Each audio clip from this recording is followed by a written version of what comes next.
Chapter 275. The ensnaring effect of the dragon's speech on the 7 messengers. Enoch shows the full nothingness of the dragon's lies by his lightful explanation. Why man is tempted.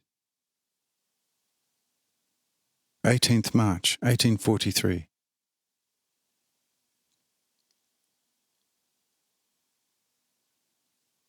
At this speech by the dragon, all the other 7 messengers, save Enoch, became confused, so that they no longer knew what to think.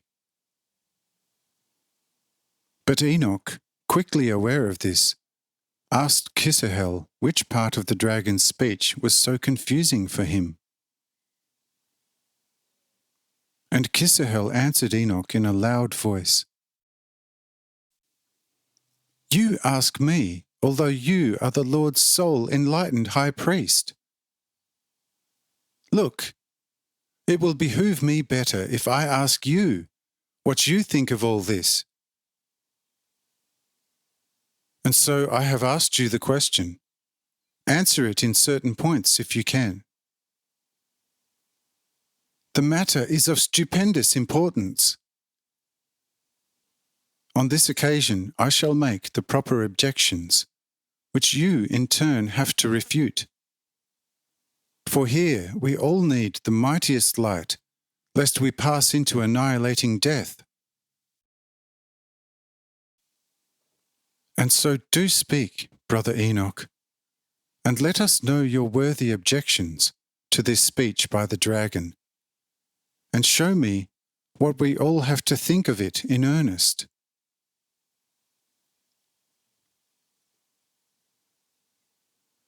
And Enoch replied to Kisahel, "But listen, brother. He, who does not at once know what to think of this dragon speech, must still be rather blind. How do you use the Holy Father's grace, accosting me with such a question? It looks with you as if you let yourself be ensnared in earnest by this most deceitful speech of the Lord's arch-enemy. Did you not notice that he went from one extreme to the other, contradicting himself mightily? Did he not ask me to destroy him? And in the end he pretended so mightily that God's continuance depended on his own. Did he not say how, to the most unbelievable degree, he was always in the most unloving and unjust manner guided, urged, and then mercilessly condemned and chastised by the Lord? And then finally he was overcome by his wrath and swore he would chastise the Lord like an old criminal. Did he not pretend on the one hand to a might surpassing God's?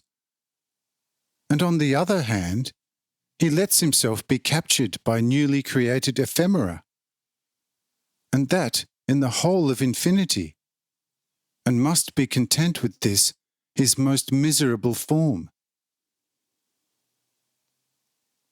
Did he not claim that the deity saw only now that he is the greatest danger to it in this his form? Therefore, this form must surely be for him, as the greatest enemy of God, the most advantageous. How could he earlier call it a most miserable one? Must he not in this case consider the form of God as the best, when he in turn terms his as a most miserable and, again, his as incomparably more perfect, since he imagines himself in this one to be the most dangerous to God, as his enemy? Once he termed the entire glorious creation as a loose, whimsical mental game of the deity, which includes also us. But right after that, he again admits that our life force is an infinitesimal particle of the actual divine essence, which in its fashion may be able to protect itself from destruction without, however, gaining anything by it. Behold, thus everything is full of the crassest contradictions. How is it then possible that you, surely a much enlightened messenger of the Lord, could not see this instantly? Why did the great liar conceal himself so quickly? Had he spoken the truth, truly he would not have had to act like this. However, since he got wind of what to expect from me, he hastily fled from our sight, lest he have to defend himself from me.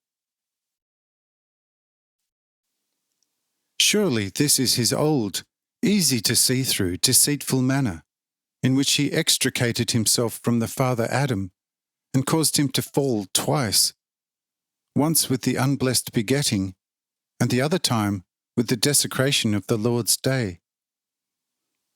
And you can still ask me, as if you were inclined to believe the old arch-liar and deceiver? Oh, woe betides you, holy height of the Lord!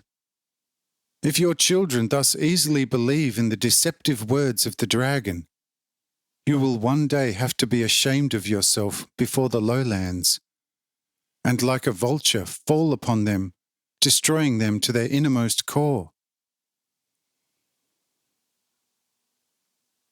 Yes, the children of God will attract the judgment, whereas the children of the world, as such, would remain faithful to the end of the world. But if we, the pillars of the world, begin to waver, what will become of the world? I tell you, my dear brothers, blessed and truly happy is he who suffers temptation, for only after he has proved himself will he reach the true goal of life, which the holy, most loving Father promised us all if we truly love him with our whole heart.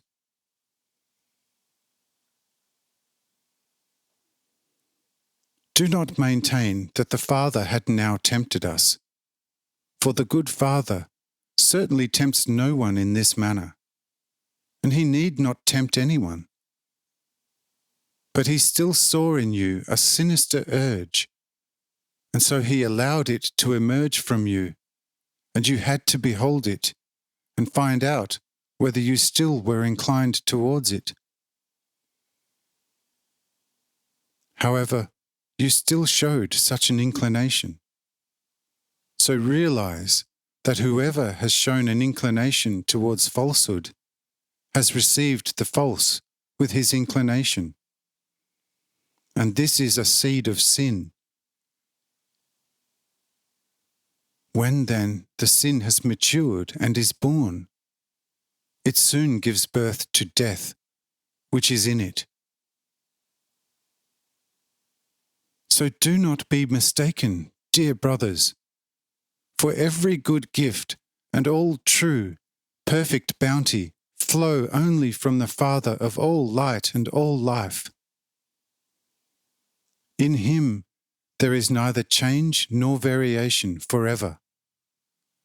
As he is, so he was from eternity. He has begotten us as the firstborn of his created beings, out of his love, according to his will, through his eternal word of truth. Wherefore, we are firstborn, and not born among billions as the dragon lied. This the Father has revealed to us.